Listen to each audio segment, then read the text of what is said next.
Hello and welcome back to the 49ers First and 10 podcast. 10 minutes of the most up-to-date 49ers news first thing in the morning. I'm your host, Briana McDonald. Joining me is 49ers team reporter, Lindsey Polares. In this episode, we are continuing our roster breakdown series leading into training camp, and today we're taking a closer look at the state of the 49ers offensive line. Last week, we covered the quarterback position and talked about Brock Purdy's outlook for the upcoming season and what the depth is like behind him. So be sure to check that out if you haven't already. Now we're getting in the trenches and highlighting the guys that are protecting our QBs and making the offense run. So, Lindsey, it doesn't look like too many changes have been made to the O-line since last season. If any, what changes have been made? Who's joining the team? And what's the biggest news regarding the Niners O-line? Yeah, I would say the biggest news is that the starting O-line, as we knew it in 2023, back for another round in 2024.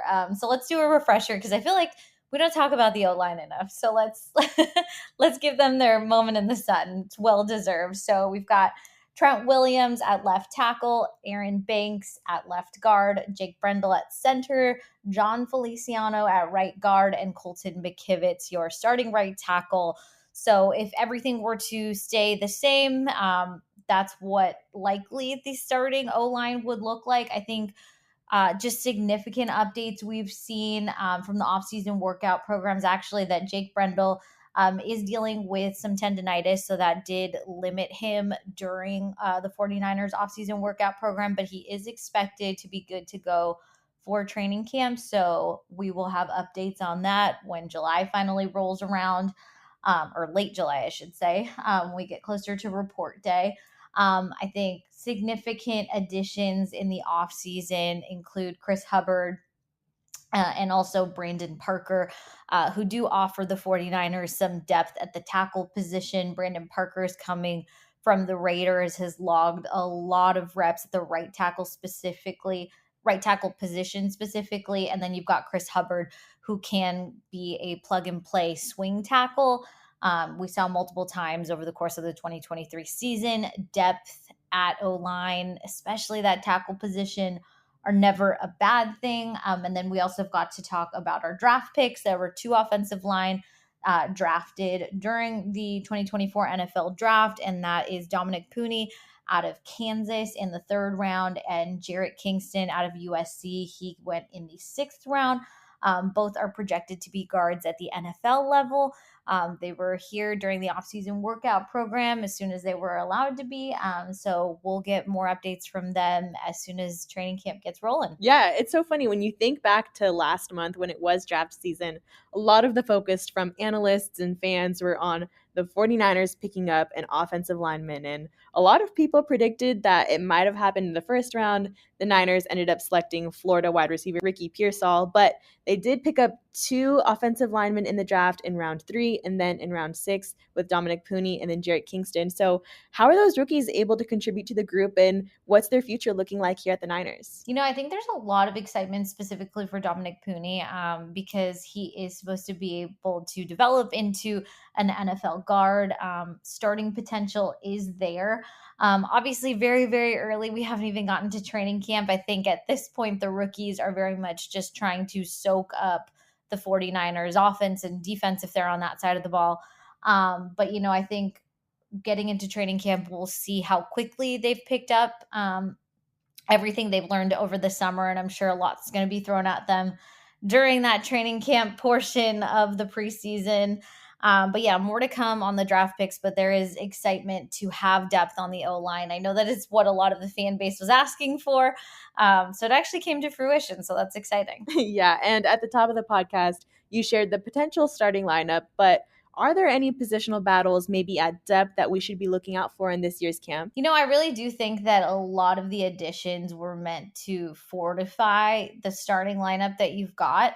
I don't think that it'll necessarily, I think we saw the 49ers offensive line work, especially as you got into the later portion of the season. I know Colton McKivitz stepped into his starting role for the very first time of his NFL career, and you saw him just continue developing over the course of the 2023 season.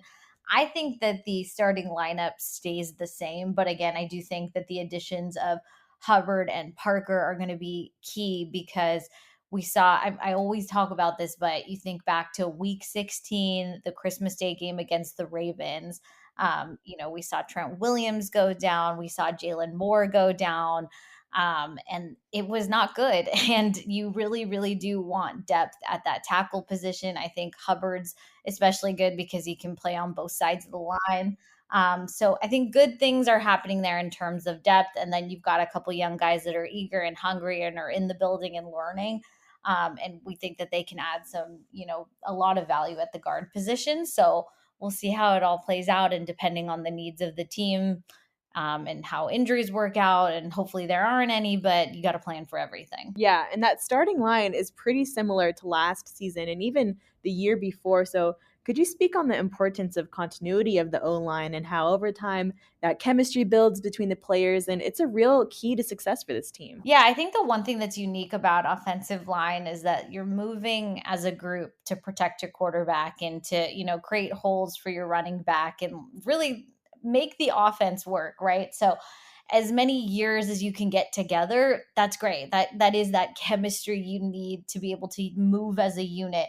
I think John Feliciano is somebody to highlight in this situation because he was a free agent and was re-signed. I know he had an Instagram post when he did resign that said the last ride. Very cryptic. We don't know exactly what that means, but happy to have him back in the building. It really does fill out the starting offensive line that we saw in 2023. And again, just a guy that's got a ton of NFL experience. So you're happy to see him back. Now, Faithful, here's run game coordinator and offensive line coach Chris Forrester on the outlook of the 49ers 2024 O-line. Yeah, continuity, obviously, we were here blocking and we didn't have an offensive MVP, and now we do. It's Christian. It's that. We do our part, and we always believe the guys that touch the ball are the most important guys in the field. They are. The guys that touch the ball every single play, they have a chance to make big plays. We just got to make it possible for them to do it. So by doing our part, it's great to have the continuity. You have Trent Williams playing next to Aaron Banks now for 2 or 3 years in a row. The continuity is just something to it. I can't explain it, but guys are lined up, 18 inches apart from each other, communicating, working, passing things off between each other. There is something to it. It is a factor as you go forward. There's this unspoken communication. There's a grunt or a yeah or whatever, and they kind of understand what they're talking about. Really, really smart guys. Our center, Jake Brendel, coming back now. He had to take over for Alex Mack, and his first year starting. He's really starting to come into his own as a player and does a good job running the group. Very, very, very hard on himself and hard on the guys around him. So he's a great leader for the group. Then we have Spencer Burford at right guard. Last year he split some time with John Feliciano, and we have both those guys in there working. And then Colt McKivitz at right tackle. Great group of 5 guys that have all now weathered they've been through some big games together, some great comeback games, some good games. We've had a lot of success, games that we've struggled through, that they've all played together and weathered it. And at the end of the day, we have so much skill and talent at every position. There's really, who else are you going to blame? Right? I mean, they're the guys that are going to take the heat. When you look at all the good players on our team, we have the best receivers, the best running backs, the best everything, right? Highest QBR in the NFL this year. These guys up front, they have to bear the brunt of it. We've got to do our part every week. It's a challenge every week. They've taken it on. They've done a good job, and they're a really great group of guys to work with. A bunch of guys that have had to really earn their way into this thing. If you look at it with Trent, number one draft, one of the top draft picks in the league. Our left guard's a second-round pick, and these other guys are lower-round picks, guys that weren't expected to be the top-of-the-line guys. That's not a credit to myself or anything. It's a credit to Kyle's offense, and it's a credit to the guys and how hard they've worked. And that's the character of the players that we have, not just up front, but everywhere on our team. Now, looking at the O-line as a whole, what else do the faithful need to know before camp, or maybe any injury updates we should keep track of before training camp starts? I think really the only super significant one at this point is Jake Brendel. He's on a 4-year deal with the Niners, and he was dealing with some tendonitis, like I mentioned earlier in the podcast, during the offseason workout program that did prevent him from fully participating. Like a few other players, he's expected to be good by training camp.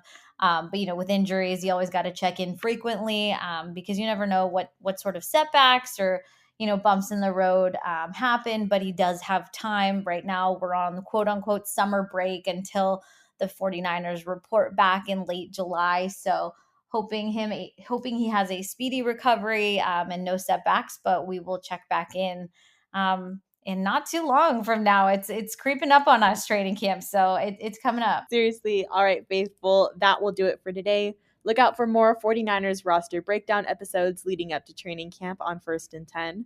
Follow us on Spotify and Apple Podcasts to be in the know on all of the latest official 49ers news. Also, turn on the notifications for any breaking news, move the chains updates, and thank you for tuning in.